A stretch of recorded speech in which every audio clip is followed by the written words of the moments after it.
First, you have some time to look at questions 1 to 5.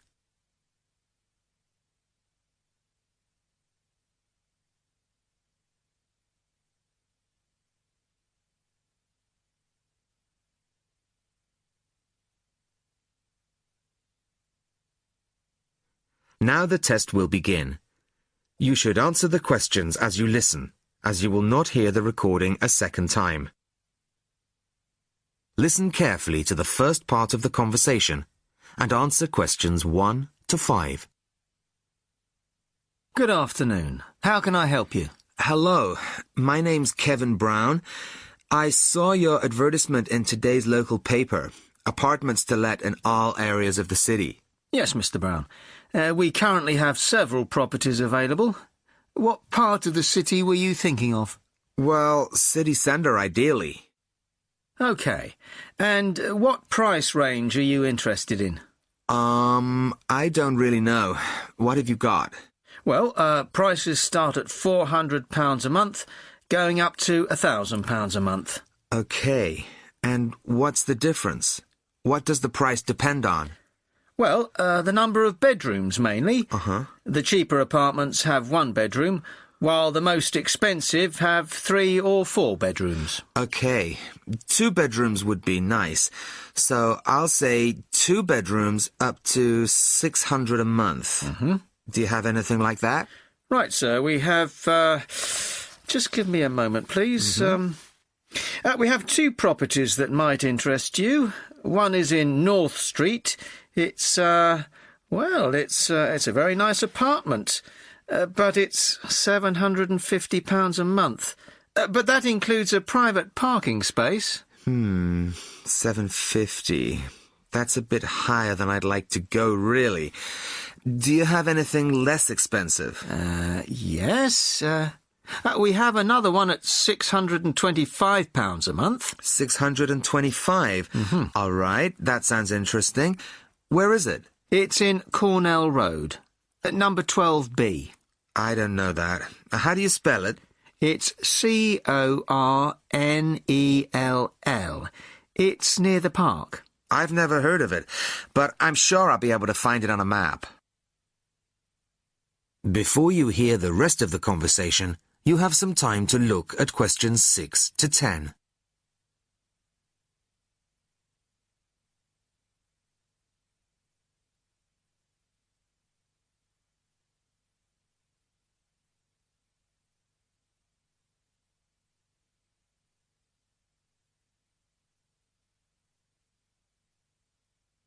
Now listen and answer questions 6 to 10. So, would you like to see the apartment, sir? Yes, I would. I'd like to rent somewhere fairly soon. Would tomorrow be possible? Sorry, I'm afraid nobody is available all day tomorrow. It's quite a busy time of year for us. I see. But if you're free later today, you could see it at 5:15. Sure, no problem. I could manage that. OK. So that'll be 5:15 with my colleague Jason. He'll meet you at the apartment.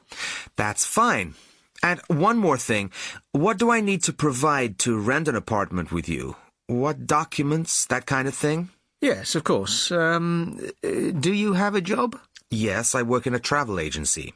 Well, a reference letter from your employer, you know, saying you work for them, and a deposit, which is 1 month's rent plus a fee of £60. What's that for?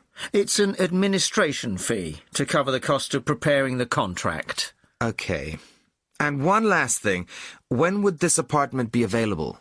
It's empty now, so you could move in as soon as the contract was signed. That's great. Thanks very much indeed. Bye. Goodbye, Mr. Brown. That is the end of section 1. You now have half a minute to check your answers.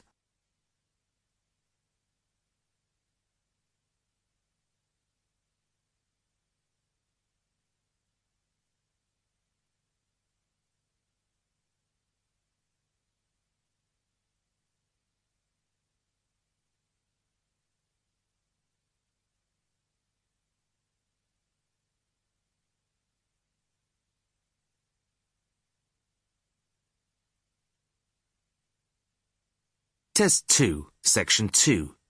You will hear a member of the local council describing plans to redevelop part of the seafront of a coastal town. First, you have some time to look at questions 11 to 15.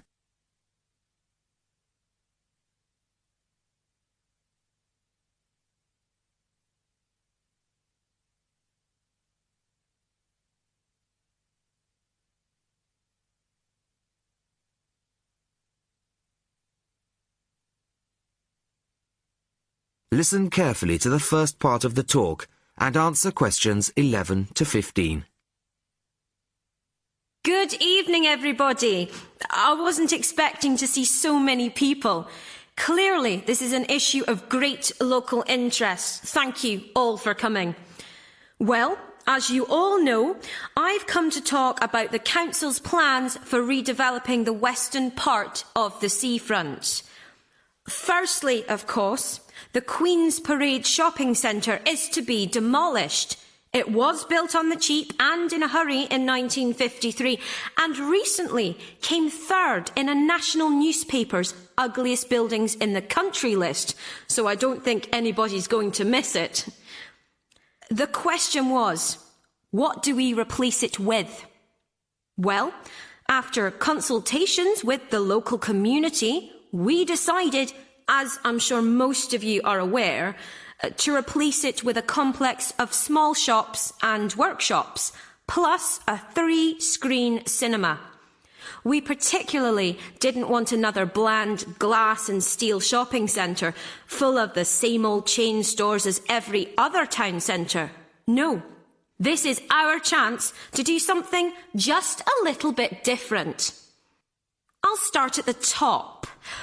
On the 3rd floor will be a cafe and a restaurant.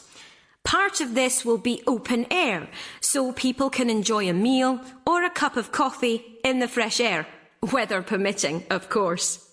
Below this will be the cinema, and below that, on the 1st floor, will be some much-needed council offices.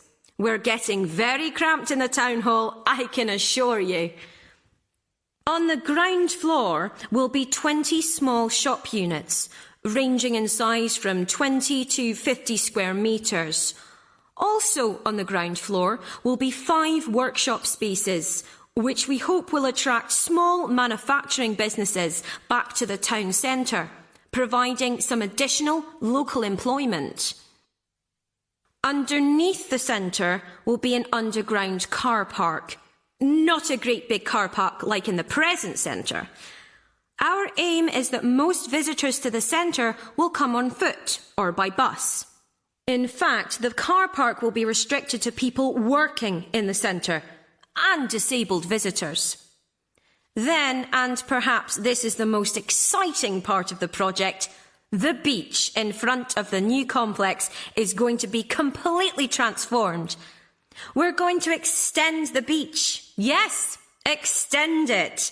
10,000 tonnes of sand is going to be brought in to make it into a proper beach, instead of the dirty little strip of sand it is now.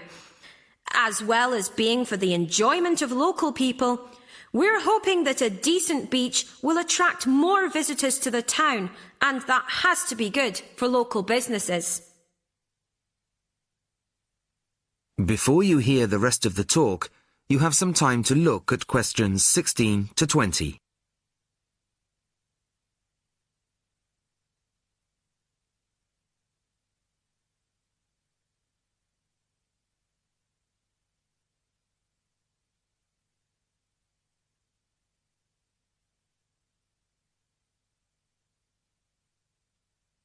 Now listen and answer questions 16 to 20.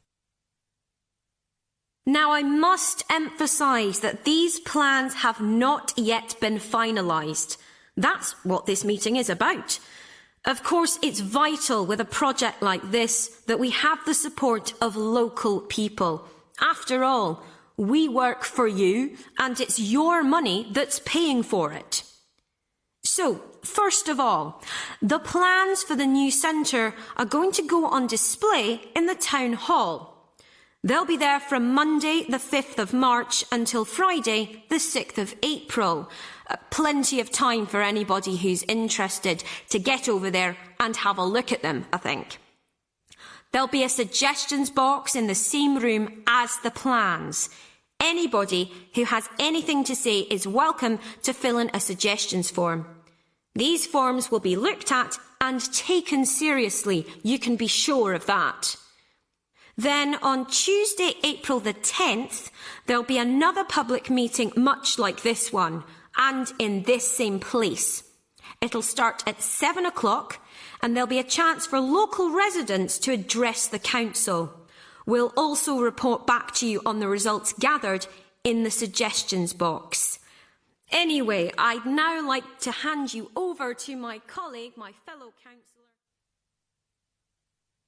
That is the end of section 2. You now have half a minute to check your answers.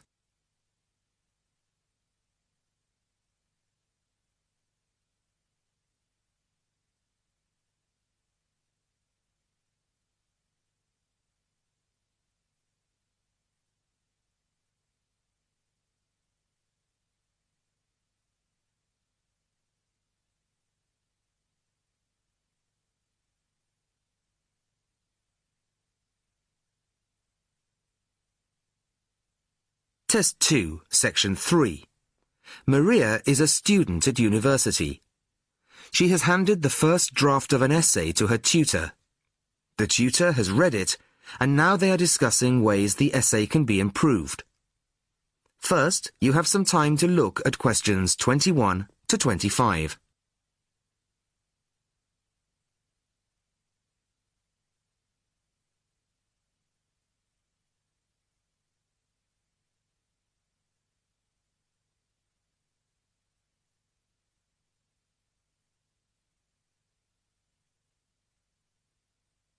Listen carefully to the first part of the conversation and answer questions 21 to 25. Well, Maria, I have to say I was quite impressed by your essay. It's a big improvement on the last one. Really?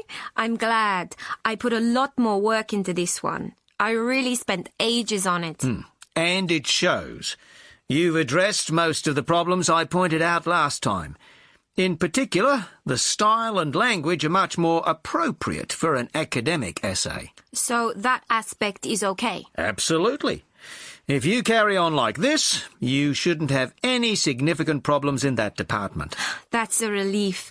I've been quite worried about that, although I've been reading a lot of other essays to try to get the right style. Well, I'd say you've been successful. There are just one or two minor things you could look at. Your punctuation's quite basic. It's really just full stops and commas. And parentheses. Brackets? Yes, brackets if you prefer. In academic writing, these are best used only occasionally, if at all. You use them rather too often. Okay, I see. And I'm sorry to mention it, but your spelling. I know. But I'm working on a foreign computer. The spell checker doesn't work for English. Are you sure? Have you tried changing the setting to English? No, I haven't. Well, I should see if that's possible. I haven't marked you down this time, but, well, some of my colleagues are a bit old-fashioned about spelling. I'd try to get that sorted out if I were you. Okay, I understand. I'll try to change the setting. Before you hear the rest of the conversation, you have some time to look at questions 26 to 30.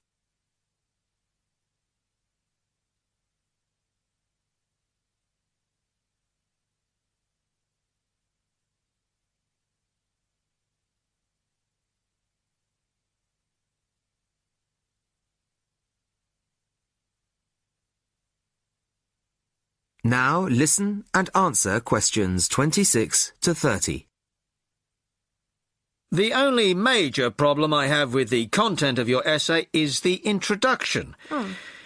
The introduction should, well, introduce the theme of the essay. You've put some of the most important points there. For example, this bit. Yeah, the statistics about the growth of railways in the 1850s. That really should go in the main body of the essay. And so should this paragraph about changes in patterns of employment. In general, I'd say your introductory section should be no more than half as long as it is at the moment. OK. And I should move those points forward? Precisely. And going back to the railways, they're one of the most significant factors for change in this period. But apart from those statistics in the introduction, you only briefly mentioned them. I'd like to see a lot more on that, and the influence the expansion of the railways had on patterns of social and economic behaviour. You mean how with the railways people could travel to find work and could meet people from other areas? Exactly. Then in the midsection, well, it's not a big thing, but this quotation from the Times. You think it's too long? Well, you said it. I couldn't think of a way to shorten it. Do you think it's really necessary? You mean I could just get rid of it? Yes. You've already made the point and backed it up with other evidence. The quotation's redundant, really. OK. Well, that'll be easy. There were various other minor points, which I've noted in the margins. You can look at those later. But moving forward to the end here, I wasn't quite sure what this meant. The final paragraph? Yes.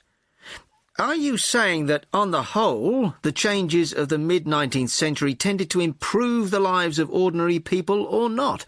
It's not very clear. It's not? No, it isn't. I'd add a few lines clarifying your position. OK. When do you want the final draft? No, the end of term will be fine.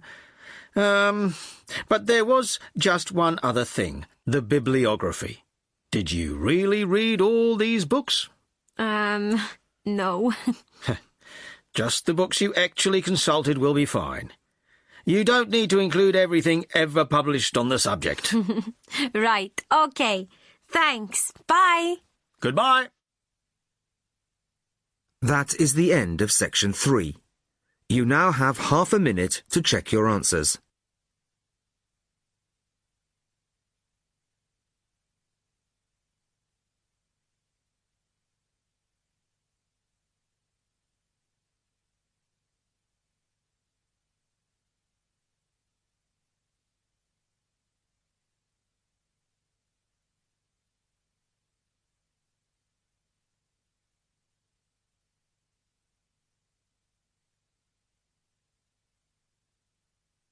Test 2, Section 4.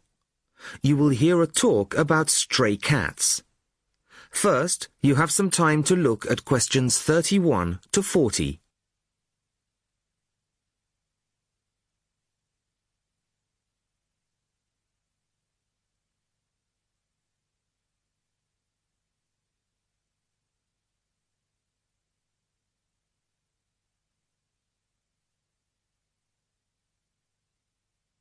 Listen carefully to the talk and answer questions 31 to 40. Good evening.